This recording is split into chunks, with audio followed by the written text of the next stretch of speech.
Hello. As in last video lecture, I said that in this part, I'll talk about the cytolytic reactions to RBCs, which are caused due to some drug. Okay. There are at least five mechanisms of drug-induced hemolytic reactions, and they are hapten adherence, immune complex adsorption, autoimmunity, complement transfer, and non-specific adsorption to proteins. Okay, so first the hapten adherence. So some drug they can act as haptens. So basically, what haptens do? This drug, who can act as hapten, they adhere to the RBC, that is bind with the RBC, and then this RBC hapten complex they induce immune response, that is antibody is produced against this complex, and then this antibody they can they can attack the RBC, bind with this RBC, and eventually cause lysis. Okay, so for example penicillin. Okay, penicillin can act as hapten for some person. Okay, and this penicillin they covalently binds to the RBC, and the antibody that formed because of the immune response can cause the cell lysis. Okay, so we can actually detect this kind of cytolytic reaction, whether the cytolytic reactions are happening or not, by Kuhn test. So I think you all know that what Kuhn tests are. So basically there are two types of Kuhn test: direct Kuhn test or indirect Kuhn test. So in case of direct Kuhn test, direct Kuhn tests are usually used when a person already have the reaction. Okay, and indirect Kuhn tests they are usually done before, suppose we need to do an before administrating the drugs. Okay, so we can do the in vitro, we can check whether some drug they can cause any hapten adherence cytolytic reactions. Okay, so then immune complex adsorption. Okay, some drug they can induce cytolytic reactions through immune complex adsorption mechanism. So for example quinidine. Okay, so administration of quinidine and some other drugs who use this mechanism can result in drug antibody complex. Okay, that binds to loosely to RBC, and then this complex may dissociate from RBC surface and pass from one RBC to another. Okay, which means suppose this drug quinidine, it binds with the antibody. Okay, and this drug antibody complex binds with the RBC, and basically and this a drug antibody complex actually can get separated from the RBC and can bind to another RBC. Okay, and the destruction occurs in this mechanism by an innocent bystander reaction. Okay, so innocent bystander reactions are usually like they're non-specific. Why they are non-specific? Because say the drug binds with a red blood cell and forms the antibody drug complex. This antibody drug complex, then they can actually get loosed from these cells and bind to another red blood cells and cause destruction. Okay. Okay. So then autoimmunity. We all know what autoimmunity is. When our own own cell get reactive. Okay, so some drugs actually can cause this. For example, alpha-metyl aldomen. Okay, they can apparently induce alterations in the lymphocytes. They can alter the lymphocytes in a way that the lymphocytes get autoreactive. So for this, then antibody produced, and this antibody then can react with the own blood cells. Okay, even in the absence of bound drug. Okay, so first the drug they do make some alterations in the lymphocytes and cause the induction of the antibody. Then this induced antibody can bind and react with other red blood cells. Okay, and can lyse those. Even if the drug is not present. Okay, so in this case, normal erythrocytes are destroyed during a hemolytic drug reaction owing to aldomate or quinidine, because the autoantibody of the antigen antibody complex can bind to any RBC. Okay, and in case of hemolytic reactions to penicillin or quinidine, red cell destruction cause soon after administration of the drug is stopped. But in case of alpha methyl dopa, hemolytic reactions may persist for as long as a year after the drug is stopped. So that means, like for example, the alpha methyl dopa, this drug or penicillin or quinidine, all these drugs, they can cause autoimmunity. But if the autoimmunity is caused by the penicillin or quinidine, once you stop administering penicillin and quinidine, the autoimmune reaction will stop. But in case of methyl dopa, even if you stop administering this drug, the autoimmune reactions can continue. Okay, as long as 1 year after you stop the drug administrations. Okay. Okay, another type is complement transfer. So what happens in these types? So reaction of antibodies to drugs on RBC activates complement pathway. I mean the antibody, okay, which is produced against the drug, okay, they bind with the antibody, they bind with the red blood cell and activate the complement pathway. Okay, so then at higher activated higher of activated complement, it may pass into fluid phase and binds to second cell, thus opsonization occurs. So what occurs? I mean, once the complement system get activated, this complement system can uh, detach from the cell and travel through the fluid phase.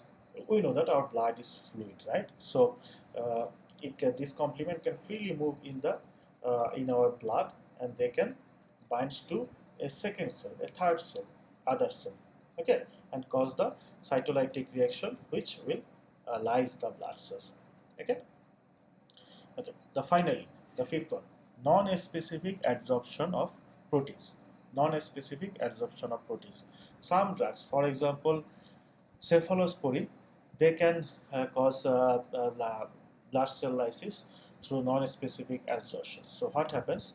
So these drugs, I mean, which cause the non-specific absorption of proteins, alter, that is, change red blood cell membrane in a way that allows non-specific protein absorption.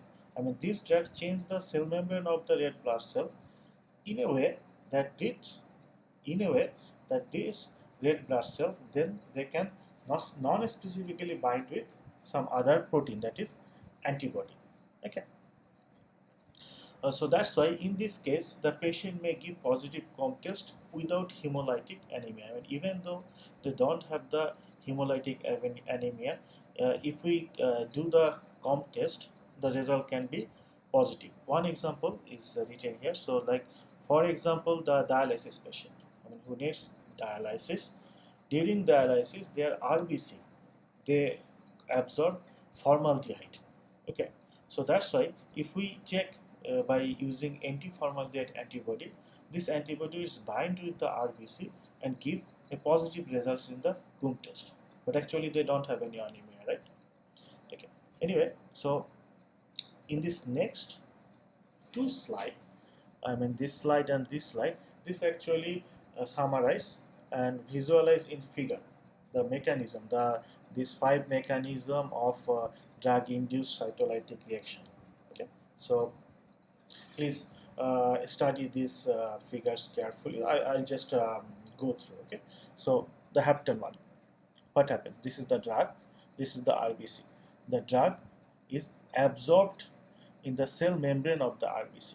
I mean, they bind, and it induced antibody. What antibody? Antibody against the drug. So this induced antibody, then they bind with this drug absorbed RBC and activate the complement through C3b. Okay, and eventually they get phagocytes by the phagocytic cells and get cleared. That is, lysis occurs. In case of immune complex, look what happened.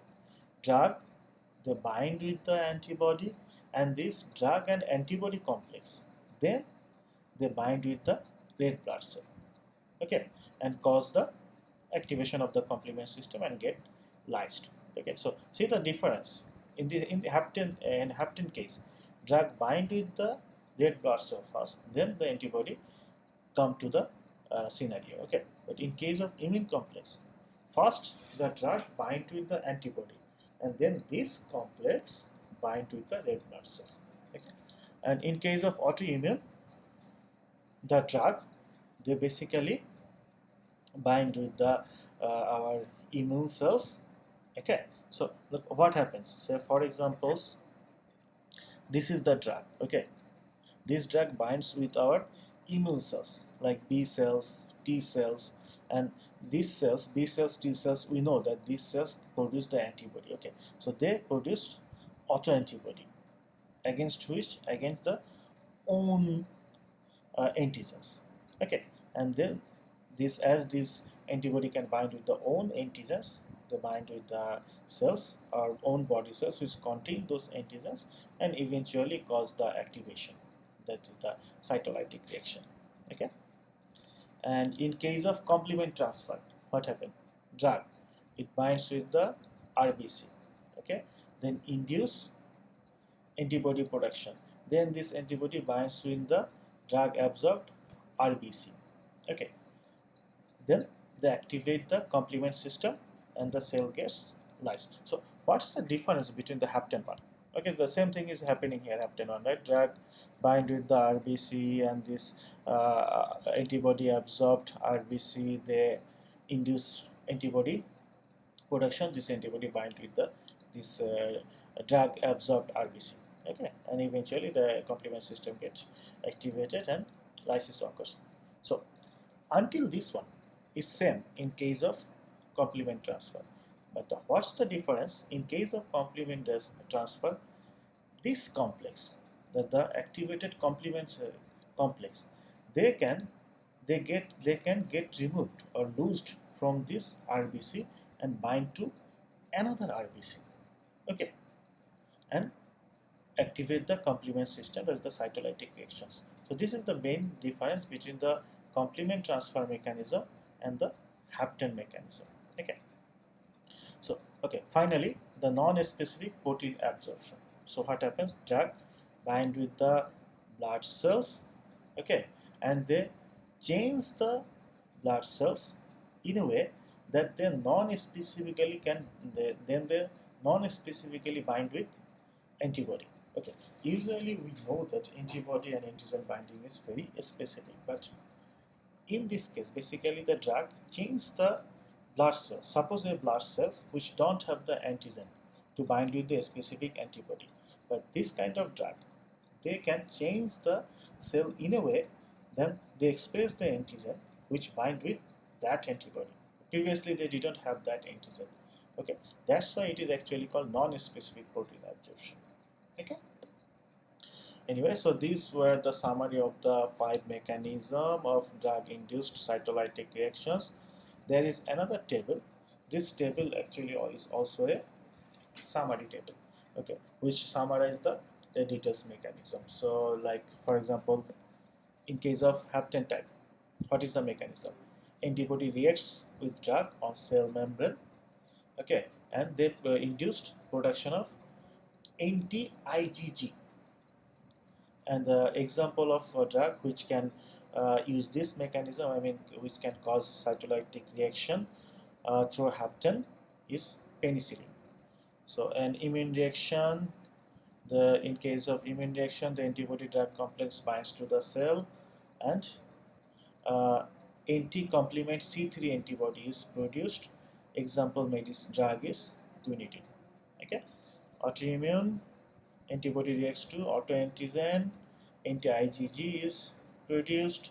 Example drug is aldomate, that is alpha methyl dopa. In case of complement transfer, complement binds to normal cell after activation. Okay, and the antibody produced is against the complement C3, and example is penicillin. And finally, in case of non-specific uh, IgG attached to the altered membrane. I mean, this drug, they change the blood cells in a way that they express some new proteins which can act as antigens. So IgG attached to the altered membrane of those changed blood cells, and the antibody produced in this mechanism is anti-IgG. An example drug which induce this kind of reaction is cephalosporin. Okay, so that's all for this video. In the next video lecture, I'll talk about another type of cytolytic reaction towards leukocytes. Okay, so far all the cytolytic reactions that I have taught was against the red blood cells. Okay, so in the next video lecture, I'll talk about the cytolytic reactions against the other blood cells like leukocytes, platelets. Okay, so see you then. Bye bye.